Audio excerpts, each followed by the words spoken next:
Thank you for coming. You're clearly the best people in the conference. Like, there's absolutely no doubt. I just hope that the selection at the entrance wasn't too tough. So I'm Claudio. I work as a head of Elixir at Erlang Solutions. It's a consulting company that deals primarily with Beam-based technologies. So Erlang, Elixir, RabbitMQ, like pretty much anything written in Erlang and Elixir. We have a office in Stockholm, but I work from the London one. So maybe some of you have met some of my colleagues like during your work lifetime. So just like for me to understand, how many people have ever seen some Elixir code or written some Elixir code? Yes, okay. Which kind? I mean, I was kind of expecting that. Otherwise, it would have been the best entry point into the language, like the topic of this talk, because we're gonna just gonna dive straight into it. So I'll make just like a couple of assumptions about you as an audience, like that the syntax is not a problem, and there's very little code anyway here. And I'm gonna just assume that you know the basics of how the runtime works. So there's processes that send each other messages, and that is kind of the basic building blocks of how you would build concurrent and collaborative code in the scope of, for all intents and purposes, of a single node in this talk. So let's talk about event processing. Now, there's been a few talks in the, like between yesterday and today that were like kind of touched around the topic, whether it's big data or small data, doesn't really matter. But case in point, we want to talk about a very apparently simple event processing pipeline that we're going to try to essentially see how it can go wrong, how it can break, and what we can do different about it to make sure that it doesn't break dramatically. So we got a data source that produces some events. I do have a Proton cannon, by the way. And that data source that produces events, and let's think about, for example, like we got a socket that we send information to, or any form of endpoint where you just like push things through, and then they enter a data transformation pipeline, and in the end you will do something with them, maybe some aggregation. So that enters at this point, like on the left, I'm going to say left and right hand side of the system just for illustration purposes, although it doesn't mean anything in computer terms. But we enter here, we broadcast. So there's a place in our code where we basically send around the data to different other components, and all these consumers, they do a bunch of different things. What they do in detail, it doesn't really matter. We just have to keep in mind that this specific type of computation have, from the operational point of view, very different properties. Some of them may be more CPU intensive, some of them may be more IO intensive, and some of them may just have a very strong dependency of an external data source, for example, a database, so they are subject to all sorts of conditions that make them more fragile. So what we get out of this picture, essentially, is that while the pipeline seems very straightforward in itself, the right-hand side, where the consumers are, that's where a lot of things can go wrong in different ways. The other thing we have to keep in mind, and this is a generic idea about both about the language and sort of like the baseline of what we're building, is that most of the times when we talk about this type of pipelines, we assume on the left-hand side, and this is where GenStage applies as a library particularly, we assume infinite streams of data, where by stream we're going to keep it in a loose term. You could definitely be a stream from the point of view of the language implementation of a stream, but we think about essentially the infinite sources of data that come in. If you're interested on what you can do about other types of collection of data, I've got another talk tomorrow, if you are brave enough, that talks about some of that.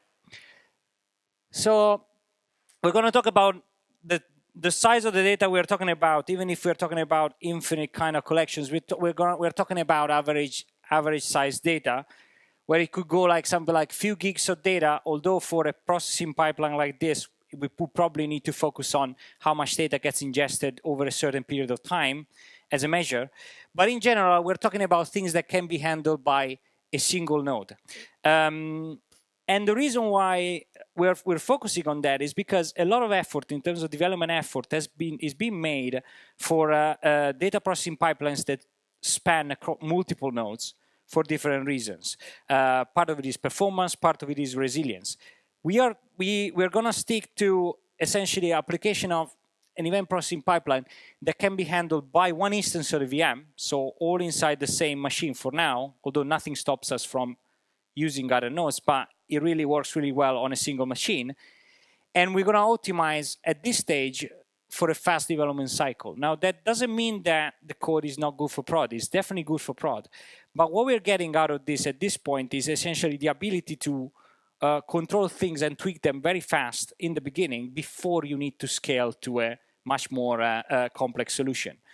There's a good article about all of this, which is a bit of a clickbaity title, but essentially it gives you like a perspective around maybe starting from what kind of data you're dealing with and finding the solution for that size and not the other way around. So how do we build a flow like that? Well, we can start with a simple PUBSUB, like PUBSUB in a very loose sense. So we got the data source. The data source uses a broker of some sort that we just say, okay, push this data, this topic, and we got a series of consumers that bind to it. So once this is all laid out in code and we got all the bindings in place, and this specific thing, we're going to see an example afterwards of all of this, can be built with standard built-in tools in the standard library in Elixir and Erlang as well, just different ones. And it works. So you get exactly through message passing, you get the ability to push messages from one process to the other. And basically by pattern matching on them, you sort of like define how to handle them. It's incredibly simple from the architectural point of view. It doesn't have much to anything specific. So once it's all laid out and event comes in, the publishing step basically makes an asynchronous call to the broker. So you push the event, and that will eventually be relayed through the publishing system to the other ones.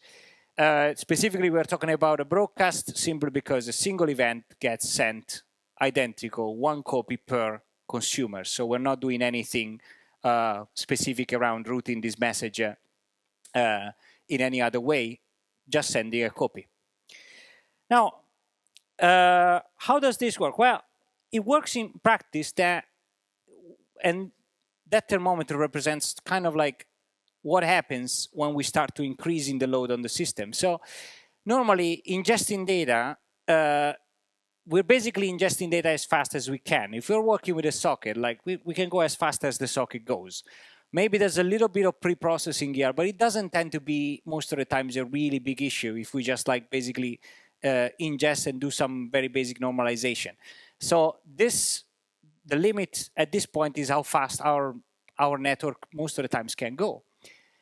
And the broker itself, again, unless it's very badly implemented, it just has to do a little bit of message passing. And that's okay. There may be, depending on the size of the messages, on the size of the data, there may be some concerns around copying that data over from process to process memory-wise. But if we're not pushing like megabytes of data per message, again, this tends to be not really a problem. But then we get to the right-hand side, which is the interesting part, because aggregation may be CPU intensive depending on the type of calculations you do. Logging sometimes is not, but if you get stuck, if your I/O gets stuck, it can spike. It tends to be not necessarily a big problem. And transforming a story, that's the one that sometimes gets like to the point where it's just really heavy because it has maybe another network dependency on a data store or any other type of activity. So what usually happens in these systems is that this one burns down when the load increases. That's the first time I can use that animation with some sort of context around it. So when this crashes, that's when we get that's when problems start to happen, or when it just slows down and it hogs the entire system. The bad thing about this is that no one else knows, right? No, like everyone else is just keeps going.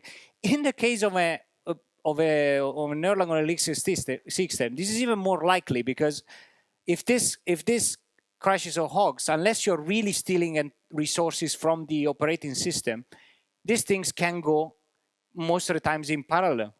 So it becomes quite a big risk factor, and everything falls down. So the pressure in that specific system is on the final consumers on the right-hand side. And the pushes are asynchronous operations, which means that once the events start traveling into the system, the left-hand side doesn't know anything about it anymore. They don't know. They just keep pushing and pushing and pushing. And the system bites off far more than it can chew, because when you figure out that you cannot handle it, it's already too late. Events are already in the system.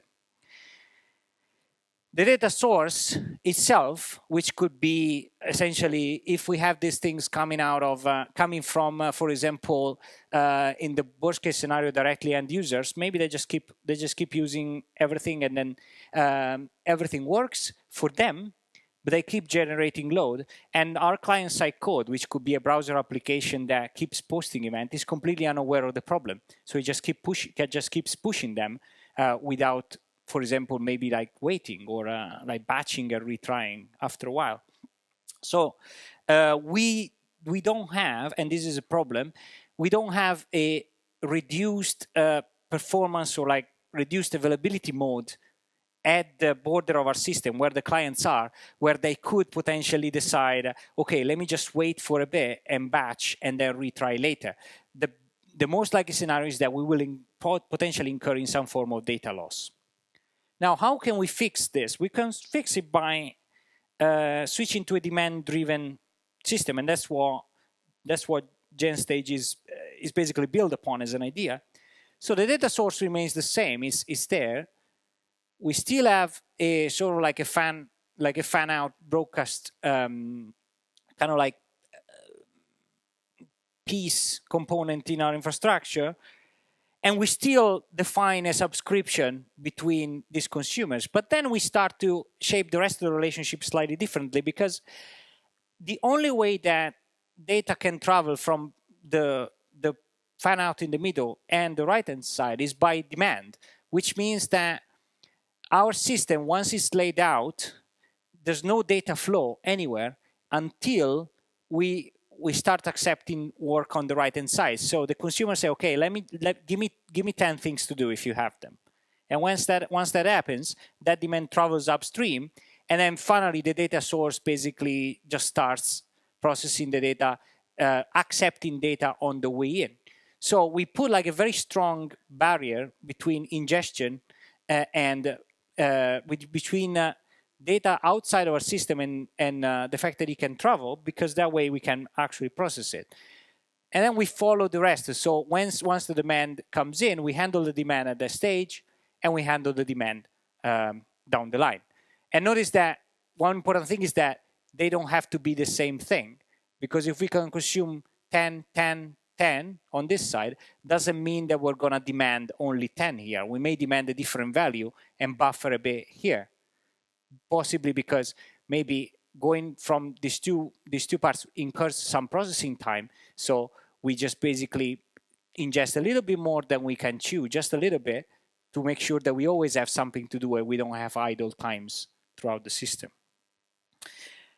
At this point, when things go right, the pressure cannot go up beyond a certain level on the right-hand side, because we are basically defining how much we can do on this side, which means that most likely the middle part is still okay, and we're going to put the pressure all the way there. So we can be in a situation where the left-hand side of our system, the data source, is from a sort of like time point of view, behind compared to the state of the world outside, because it cannot go faster than that.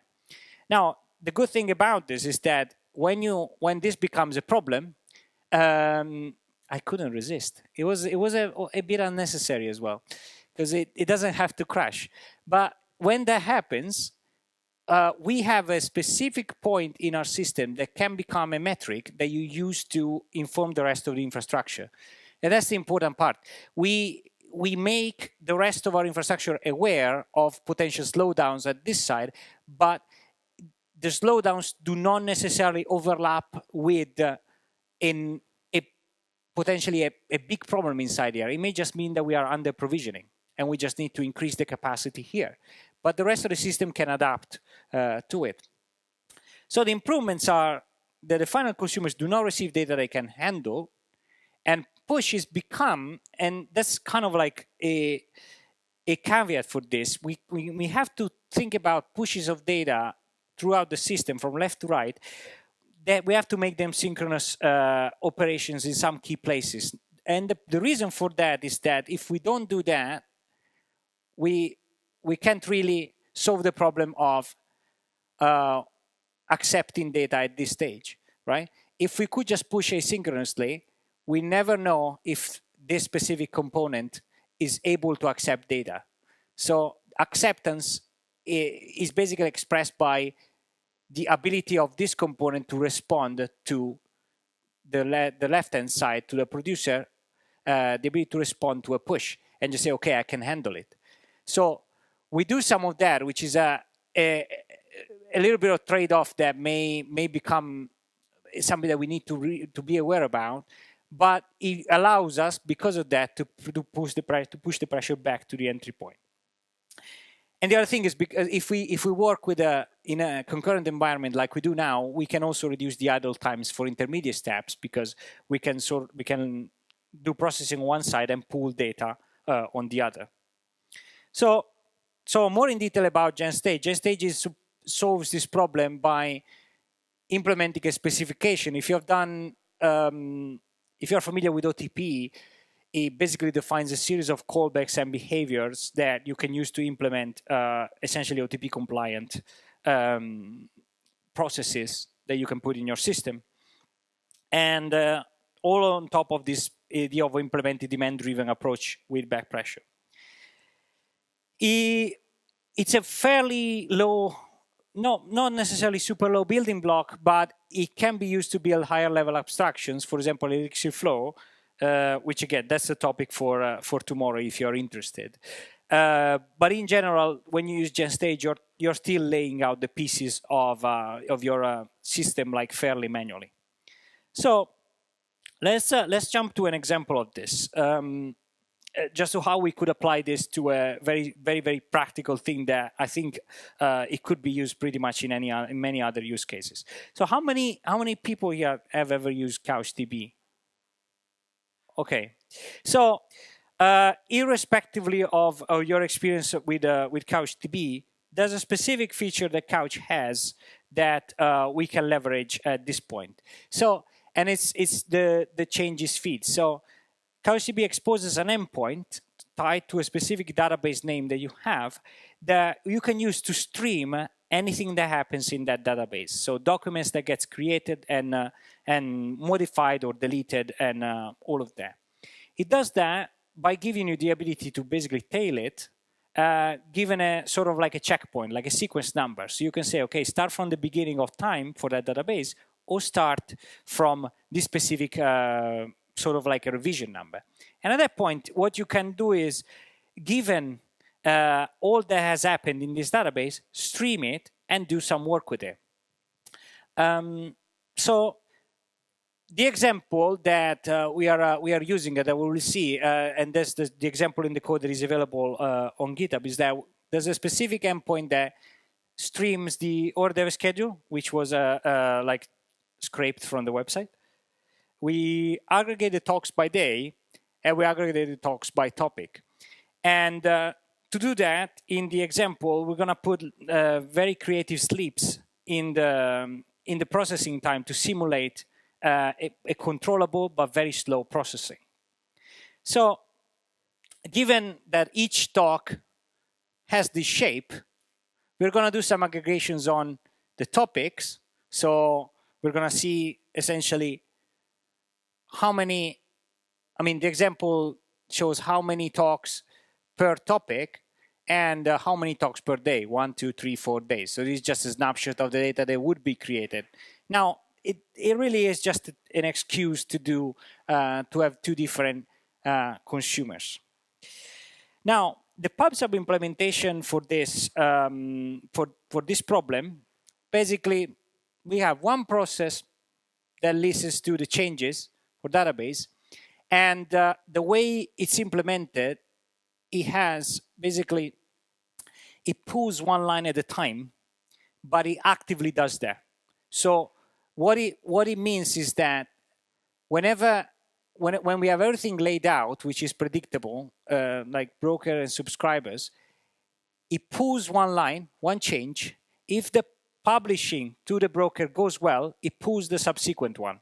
So it basically goes as fast as it can publish and does it one event at a time.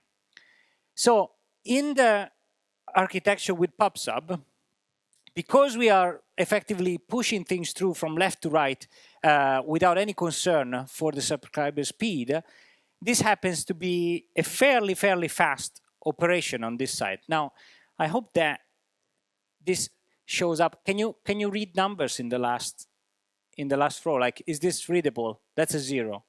Okay. So the consumers in this example are very slow. And the subscribers, they sleep for 2 seconds each time they receive an event. So this chart shows the sum of the message queue length in the entirety of the application as it runs. That means that this represents pending work for the processes that are in the system. The schedule contains 154 events. The starting number is 300. You don't see it, but it's 308. That means that what happened in the system is that we, on the right-hand side, both subscribers received 154 events each, and they processed them one every 2 seconds. But on the left-hand side, basically the changes feed process that is tailing couch got to the end. It finished. There's nothing else to do. So on the left-hand side, we're done. On the right-hand side, we barely have to do anything. But we still have to do pretty much everything. In fact, this is another view of the same thing. If you look up here, you'll see that 153, and this is like, there's a little bit of delay because the UI refreshes, but the daily schedule and the topic schedule subscribers, they're basically slowly going through the amount of pending work to do.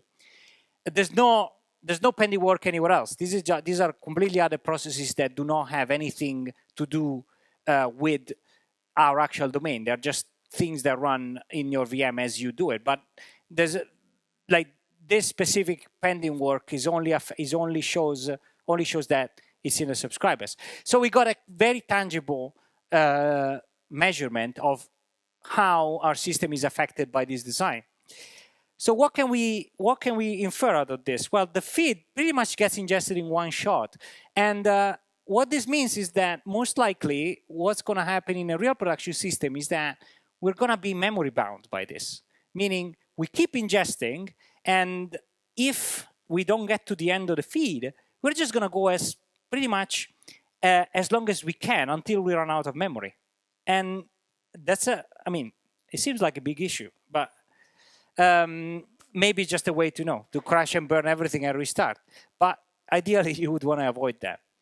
All the pending operations sit with consumers. This is more of a problem from the semantic point of view, because you basically have a lot of work in flight. And what we were saying before is that with Couch, what you can do is basically checkpoint based on a sequence number. So if you pull a little bit of data at a time, you can keep that checkpoint stored somewhere, and then if anything fails, you retry with a limited amount of work to retry. So you continuously basically verify the work is done.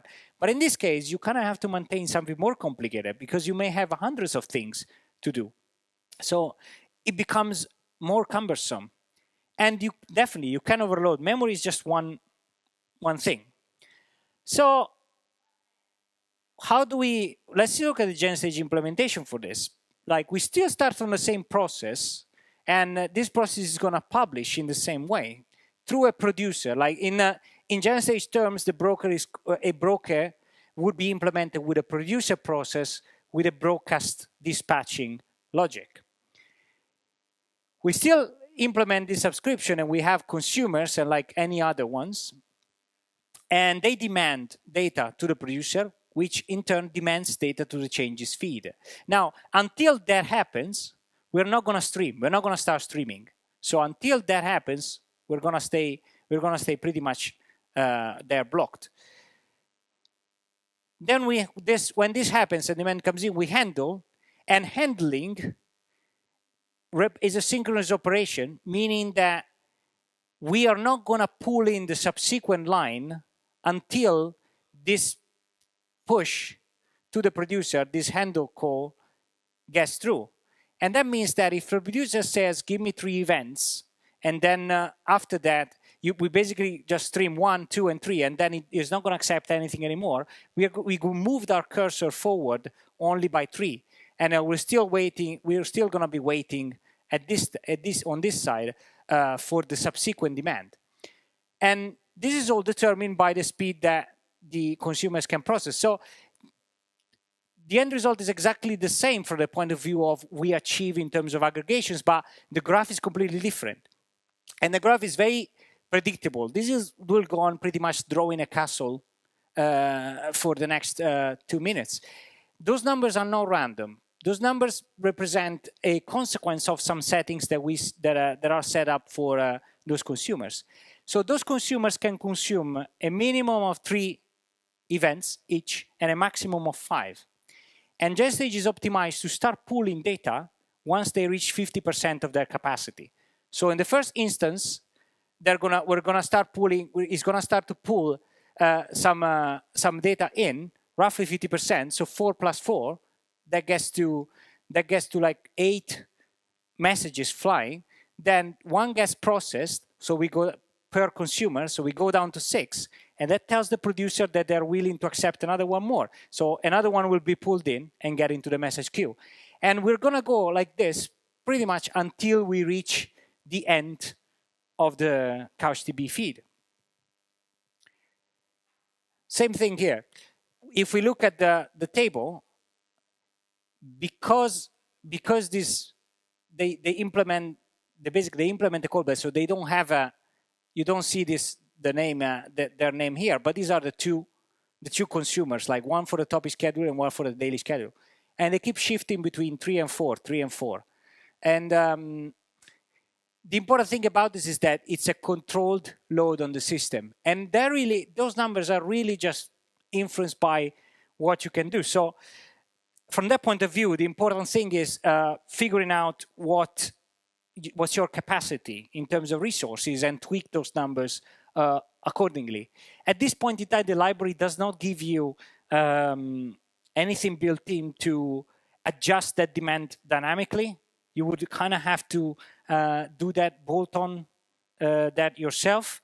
So hopefully that's on the roadmap, but I don't know. But that would be the next sort of like improvement. So we have the biggest benefit is that the feeds gets consumed only when the system is ready, and we reduce the amount of pending operations, which means that we have to do less bookkeeping in that respect. And we protect the entire system from overload, which means that we can inform the rest of our infrastructure about this and possibly close some tabs if needed to avoid more data coming in. Recovery is also much simpler because we need to keep track only of a few events at a time. And there are all sorts of other extensions that you can put on top of this. And some of them, once you start adding all of this, like for example, sort of like accepting that you move forward in the changes feed only when you get a confirmation by the consumer on the right-hand side. That's one other possible extension. they basically lead you to all sorts of other improvements on the design. Although at one point, if it becomes too many custom things you end up building yourself, you may be better off using something like RabbitMQ, which kind of is this plus all sorts of other things on top. So we touched mostly around performance management around this, but there's a whole set of features that you could build around this for reliability that can possibly make you build a system that it sort of like resists much better when things go wrong. So in short, and this is just like a summary of what we talked about, GenStage can be used to model event-driven applications. One of the suggested use cases in this specific instance is, if you're familiar with GenEvent as a behavior that comes directly from Erlang, you can re-implement that with much better performance properties on top of GenStage and use that as a drop-in replacement. They actually ship an example code that does that in the repository itself. We use a demand-based approach instead of raw push left to right, and we consume only when resources are available. Thanks. So.